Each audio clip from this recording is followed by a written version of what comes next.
For tonight's Crockpot dinner, I am putting together peri peri chicken with pasta. And the featured ingredient in this dish is the peri peri sauce. This particular sauce I found at Home Goods, but it's actually from a local restaurant here near where I live. I will be sure to link this one in the description box below, but you might be able to find something similar in a grocery store near you. I've never made this recipe before, and I'm excited to use the peri peri sauce because it's pretty good. It's a little spicy, but it's gonna be delicious. So I've already got the chicken in the crock pot. I'm just going to plop this cream cheese right on top. I'm gonna pour the peri peri sauce. And I've got my crock pot set to high. It's a little late in the day, so I need this to go on and get cooking. Adding just a little bit of water to rinse out the rest of this bottle. And next I'm going to measure out some Italian seasoning. I'm going to add a heaping tablespoon in with the broth.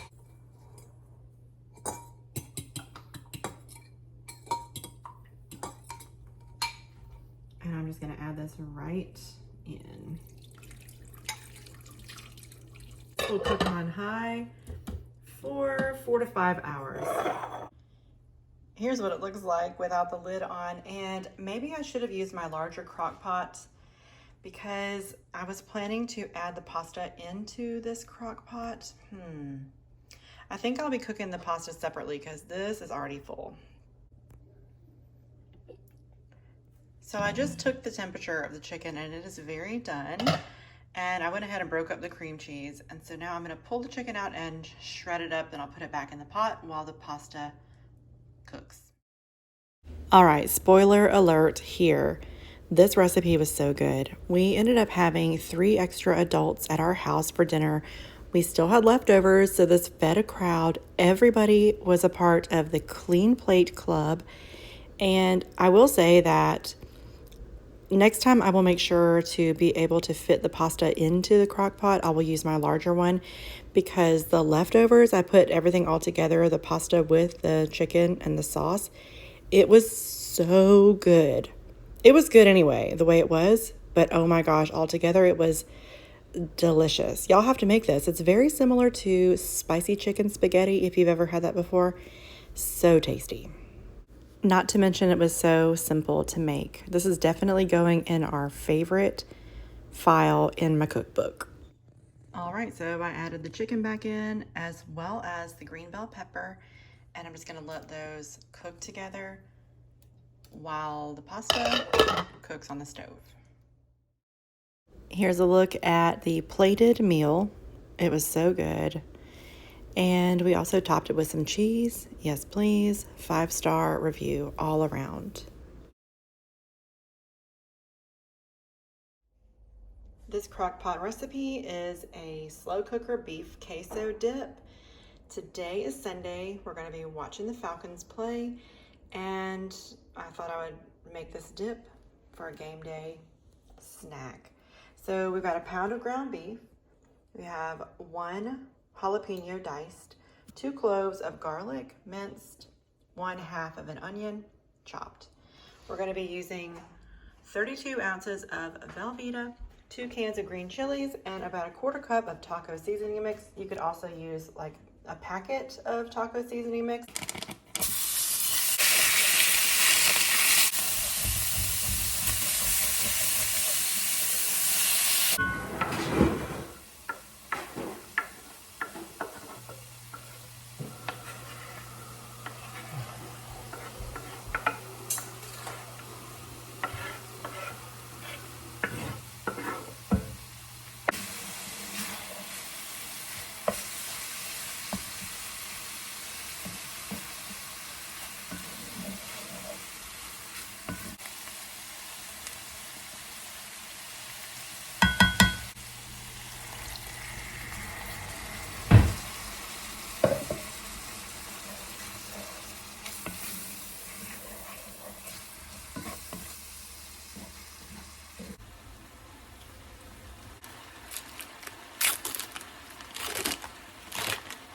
I will be the first to admit that Velveeta is not my go-to idea of like an amazing ingredient to use in a recipe, but I will say it melts beautifully. This dip was really tasty. It hit the spot. It's perfect for game day. But I am interested, does anyone else have a suggestion, an alternative to Velveeta? I've tried another queso dip before where I melted different cheeses. It did not turn out right, but I am open to those suggestions. So what do you have? I need your best thought on cheese for queso dip. I've got all the Velveeta added into the crock pot as well as the 2 cans of green chilies. And now I'm just waiting on the meat with onions, peppers, and garlic to simmer down just a little bit. It's supposed to simmer for 10 minutes. It's almost done. We're letting the liquid reduce a little bit. Then we're going to add this to the crock pot and let it cook on high for 1 to 2 hours. Pan is really hot, so I'm just going to scoop it in with a spoon. I will definitely type out the instructions for this recipe down below. It is going to be so good.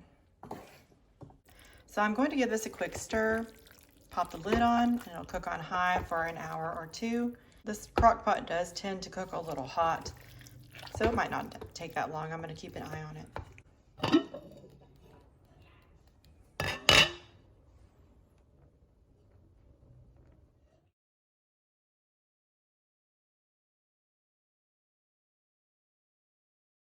This next recipe is so simple and it's really, really good. I've had this recipe for years. I'll tell you a little bit about the backstory in just a moment. The ingredients are so simple. You're gonna need stew meat, a little bit of brown sugar, some salsa, and a little bit of soy sauce. Now, in a pinch, when I've made this before, when I thought I had all the ingredients, it actually comes out really nicely with just the salsa and the meat. So if you wanted to omit the sugar or the soy sauce, that would be totally fine. This would still turn out delicious. So let me show you how to put it together. I am actually doubling this recipe today because I usually do double a recipe, but I will write out the exact recipe in the description box below. I have about 4 pounds of stew meat in my crock pot already. I'm going to add this whole jar of salsa. This one here is 24 ounces, and you could use any kind of salsa that you like. This one I just recently picked up at Aldi, and it's the chunky mild. You're gonna add the whole jar of salsa. For the brown sugar, and I just have a light brown sugar, the recipe calls for 2 tablespoons of light brown sugar. And since I'm doubling this, that would be 4 tablespoons, but I'm just gonna keep it at 2 because we don't do a whole lot of sugar these days. And that should be plenty. Plus, you could absolutely leave this out. I've done that. Like I said, I've done that several times. It always turns out really good anyway with just the meat and the salsa. It also calls for 2 tablespoons of soy sauce. And I'm going to add 1, 2. Then we're just going to give this a stir, make sure it's all combined.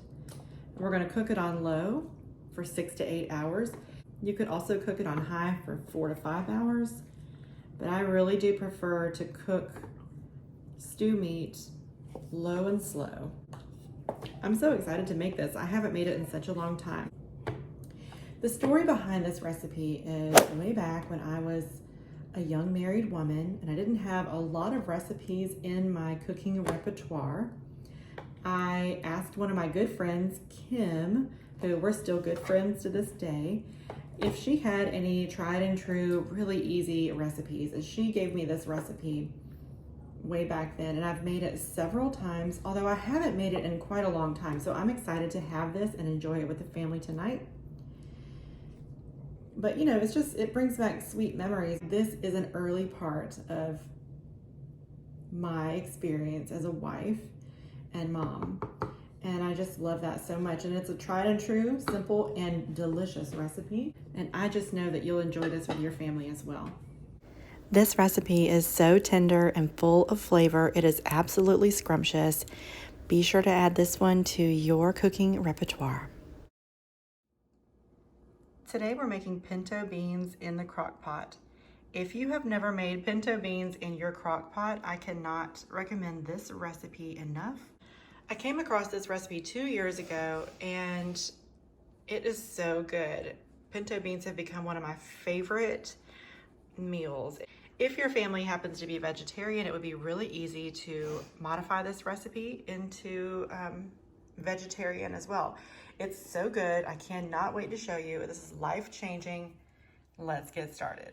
First, I'm going to take 2 pounds of pinto beans. I had these, I picked these up from Aldi. These are dried beans.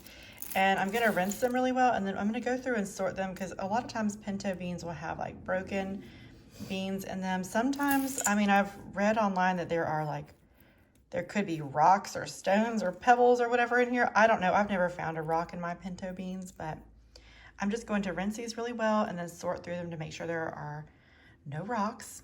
And I'm going to pick out all the broken pieces as well. I got the beans all rinsed and sorted, and these are all the parts and pieces that I found. I'm happy to report there were no rocks. Here are the pinto beans. And the rest of this recipe, I don't really have exact measurements. I'll try to put the best I can in the description box below, but you can add as much or as little of any of these seasonings as you like, or if there's something that I've left out, you can feel free to add that too. But I'm going to show you how I do it. For the fresh produce I'm adding to the recipe, I've got 1/2 of a green bell pepper, 1 small Vidalia onion, 1 jalapeno pepper, which I've never added to this before, so I think that's going to be really tasty, but of course you could leave that out, and two cloves of minced garlic. So I've got my pinto beans in the pot already, rinsed and sorted.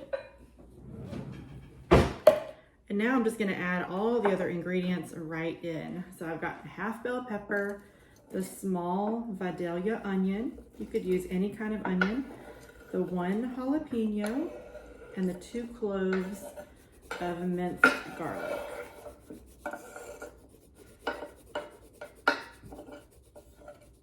So first we're going to add some onion powder. Again, I don't measure, I'm just kind of shaking on what I think looks good. You cannot mess up this recipe. It's so good. Next, the garlic powder. And like I said, you can leave out any of these ingredients or add more or whatever. It's very versatile. I'm gonna add some of this chicken bouillon powder. This is my favorite one, it's by Knorr. And this adds such good flavor. Oh my gosh, I'm almost out. Sorry, I couldn't really out of that one. We're gonna add some thyme.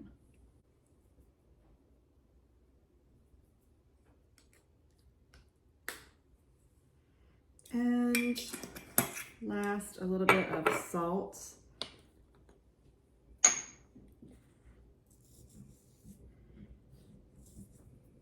And a little bit of black pepper.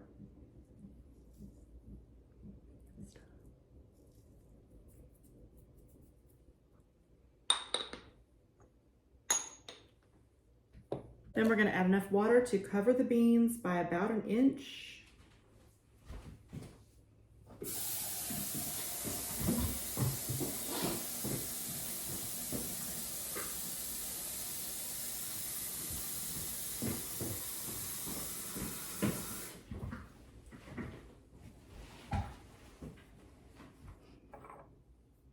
And something that I've noticed about this recipe that you might need to just watch your crock pot for the first time when you make this is the beans soak up so much water. You might have to add more throughout the day.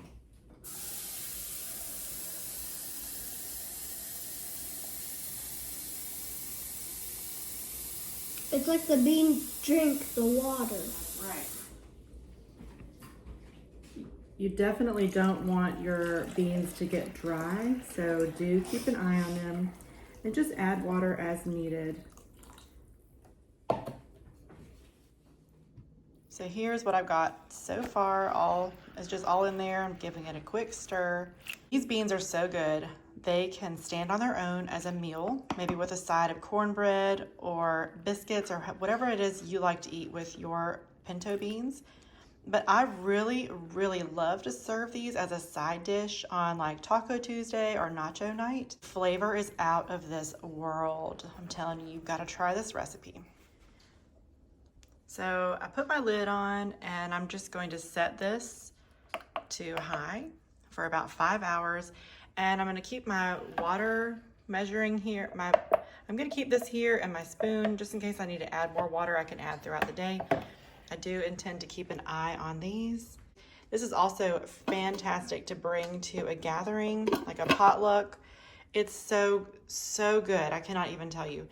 And this will make a lot of beans. What I like to do with these, because this recipe makes so much, is I will I'll prepare them and enjoy them, and then whatever's left over, I'll freeze them. And they freeze so nicely. You can just heat them back up another day or on the stovetop. This is a winner crock-pot dinner for real. So this is about 6 hours on high in the crock pot. I took the lid off just to let some of the liquid cook off. Now what you also can do is make a little slurry with cornstarch, which I usually don't do, but that would thicken up this juice a little bit to make it more, let it have a thicker consistency. You can do that. But it smells so good. The house smells amazing. And then I've also got ground beef with taco seasoning, and I've got some rice cooking over here as well. These pinto beans were a shining co-star on our taco bowls for dinner this evening. I will list down below everything that I put into my taco bowl. These were so good. I'm cleaning up dinner, and I just wanted to show you, this is how I freeze my pinto beans that are left over. So I just put them into a Ziploc bag and I lay it out flat and let it cool all the way down. Both of these I will put in the refrigerator overnight so they can get all the way cold. And then I'll probably put this one into the freezer, and I'll keep this one to enjoy as leftovers. But that way, when I'm in the mood for pinto beans, or if I'm making taco bowls or whatever, I can just pull this out, heat it up on the stovetop. They freeze so nicely. They reheat wonderfully. And I love doing this. It just makes for such a convenient food for a later time. About a week ago, I asked my Facebook friends on my personal Facebook page for their top go-to favorite crock-pot recipes. And Heather shared this one with me. It's honey garlic chicken. She even shared a screenshot of her handwritten recipe. I just thought that was so lovely, and I thank you so much, Heather. This looks so good, and I cannot wait to try it. I decided I'm going to double the recipe because that's how I usually do anyway, and I'm gonna do a mix of chicken breasts and chicken thighs. And then here we've got the honey, soy sauce, paste, and garlic cloves. So it is morning time here at our house. I'm still in my pajamas, and Robbie's in there practicing piano, if you can hear that in the background. But I'm gonna go ahead and put this together. So we're gonna start with a cup of soy sauce.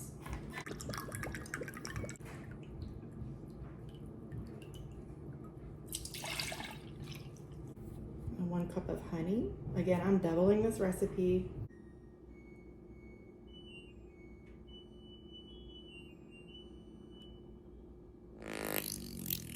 Oh my goodness, it's using up all my honey. All right.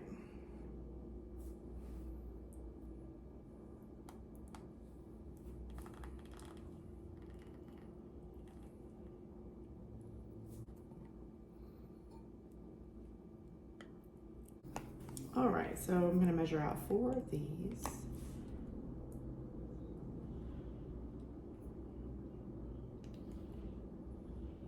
One,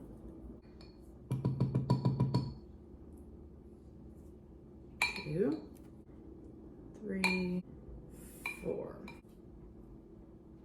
I might need more than that. I'm gonna use a whole head of garlic. I forgot I also need brown sugar, and it calls for 2 tablespoons. So to double that, that's 4. 1, 2. I'm scooping pretty hard.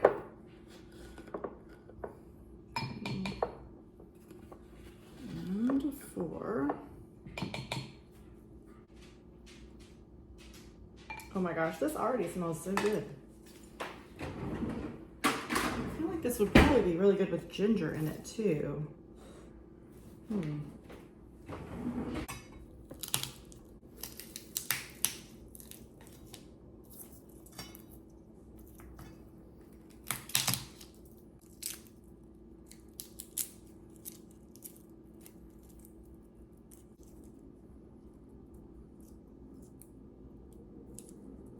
I'm gonna use my garlic press. This is from Pampered Chef. I've had this thing for years. It's always so awesome.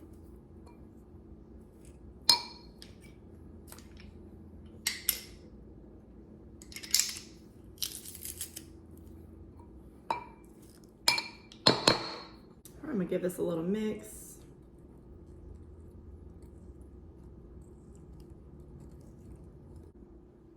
I've got my chicken already in the crock pot, and I'm just gonna pour this sauce over.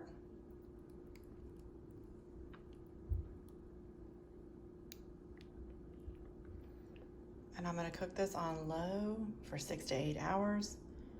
Of course, you could do on high for 4 to 5 hours. Have you ever used tomato paste in a recipe, but you don't use the whole can, and then you don't want it to go to waste?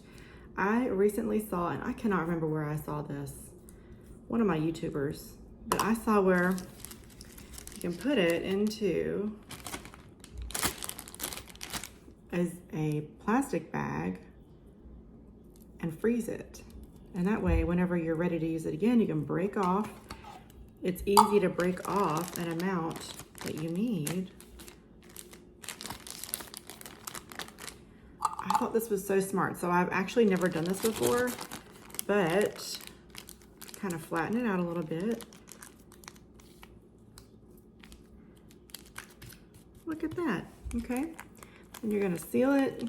And this isn't a freezer bag, but what I'm going to do is put this into a freezer bag. And then I can pop it into the freezer. You guys, it's so smart. I love that. I love hacks that help food not go to waste. I think that's just really great. Especially in today's economy, it's really nice to save every way you can. This honey garlic chicken is done cooking. I shredded up all the chicken that was in there. Remember, I had breasts and thighs, and oh my gosh, it smells so good. Heather is who I got this recipe from, and she suggests to serve this over rice. So we have rice we're gonna have as an option. She also said it's really good on Hawaiian rolls. So I picked these up from Aldi this week, and I'm gonna have that as an option too. She also suggested broccoli, but I don't want to do broccoli again. We just had it, and it's not Serena's favorite, so I did make some peas. These were just frozen peas, and I just warmed them up. I usually buy the King's Hawaiian brand of the Hawaiian bread, but I was so pleased with the Aldi crescents that I bought, the crescent rolls out of the can. They were so good that I thought, why not give these a try too? I also really like Aldi's brioche and sourdough bread. So they, I've never been disappointed before. I don't anticipate being disappointed today. So I think I am going to make a couple of sandwiches, and I'm also going to try this on rice because I want both experiences. So here is the chicken over rice, the peas, and then the little chicken sandwiches. I will let y'all know how this is. This dish was sweet and savory and so, so good. We all enjoyed it. Again, clean plate clubs all around. I liked it on the rice. I liked it on the Hawaiian rolls. I liked it every way. It was so good. I liked it even plain. All of these dishes that I featured in this video today were smash hits with my family. I will be making all of these again, and I hope you'll give them a try. If you do, I'd love to hear your thoughts. And I just want to take a moment and ask you to subscribe to my channel if you haven't already. Thank you so much for adding a dash of gratitude to your day, and I'll see you on the next video.